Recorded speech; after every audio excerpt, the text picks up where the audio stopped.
नमस्कार विद्यार्थी मित्रों, स्वागत है आप सभी का हिंदी गुजराती ऐसे में। आज हम लिखेंगे वायु प्रदूषण पर हिंदी निबंध। तो चलिए लिखते हैं। वायु प्रदूषण जब मानवीय या प्राकृतिक कारणों से वायुमंडल की गैसों की निश्चित मात्रा और अनुपात में अवांछनीय परिवर्तन हो जाता है या वायु में इन गैसों के अतिरिक्त कुछ अन्य विषाक्तक या किणिकीय पदार्थ मिल जाते हैं तो यह वायु प्रदूषण कहलाता है। वायु प्रदूषण के कारण।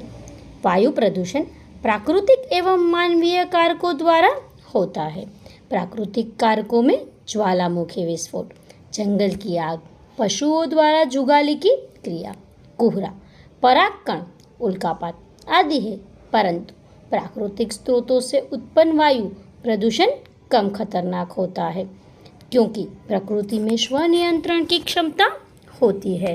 मानवीय क्रियाकलापों में वनोन्मूलन, मोटर वाहनों का अंधाधुंध प्रयोग, लकड़ी, कोयला एवं उपले जैसे पदार्थों को जलाने से उत्पन्न धुआं, कारखानों से निकलने वाला धुआं, ताप विद्युत गृह, कृषि कार्य, खनन, रासायनिक पदार्थ आदि का प्रयोग तथा आतिशबाजी द्वारा वायु प्रदूषण में वृद्धि हो रही है।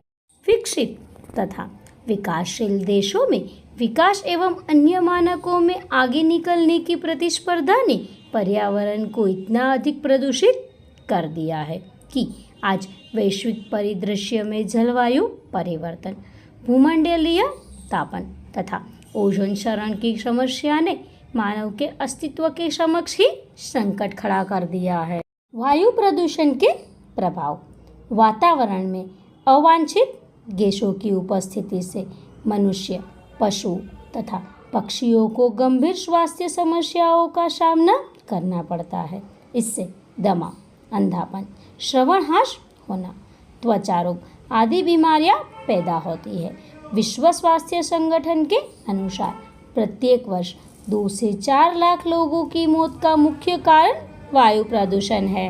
दुनिया भर की बीमारियों पर नज़र रखने वाली संस्था ग्लोबल बर्डन ऑफ डिसीज के अनुसार भारत में श्वास वायु से जुड़ी बीमारियां बड़ी तेजी से ऐसी खतरनाक महामारी में परिवर्तित होती जा रही है जिन पर यदि तत्काल ध्यान नहीं दिया गया तो इसके भयंकर परिणाम होंगे। वायु प्रदूषण के कारण अम्लीय वर्षा का खतरा बढ़ गया है क्योंकि वर्षा के जल में सल्फर डाइऑक्साइड, नाइट्रोजन डाइऑक्साइड आदि जहरीली गैसों के घुलने की संभावना बढ़ी है जिससे पेड़ पौधों, भवनों व ऐतिहासिक इमारतों को नुकसान पहुंचा है।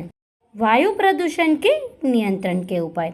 स्वचालित वाहनों में यथासंभव पेट्रोल के स्थान पर संपीड़ित प्राकृतिक गैस CNG का प्रयोग किया जाए।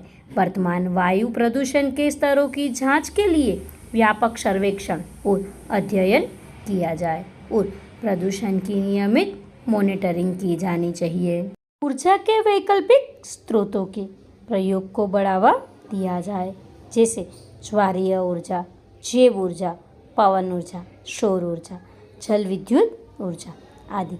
स्वचालित वाहनों से निकलने वाले प्रदूषण को कम करने के लिए गाड़ियों में स्क्रबर आदि लगे होने चाहिए। फैक्ट्रियों की चिमनियों में बैक फिल्टर होना आवश्यक है जिससे 50 माइक्रोमीटर से कम व्यास वाले कणकीय पदार्थ पृथक किए जा सके। डीजल की गाड़ियों में अति सूक्ष्म मात्रा में सल्फर युक्त diesel, ultra low sulphur diesel, ULSD या हरित डीजल का प्रयोग किया जाए। इसके अतिरिक्त वाहनों के अन्य वैकल्पिक ईंधन जैसे कोलबैट, मीथेन, बायोडीजल आदि का भी प्रयोग किया जा सकता है। अब देखते हैं वायु प्रदूषण के नियंत्रण हेतु भारत सरकार के प्रयास। राज्य के किसी भी क्षेत्र को वायु प्रदूषित क्षेत्र घोषित करना और प्रदूषण नियंत्रित क्षेत्र में औद्योगिक क्रियाओं को रोकना। औद्योगिक इकाई स्थापित करने से पहले बोर्ड से अनापत्ति प्रमाण पत्र लेना, प्रदूषित इकाइयों को बंद करने का अधिकार इत्यादि।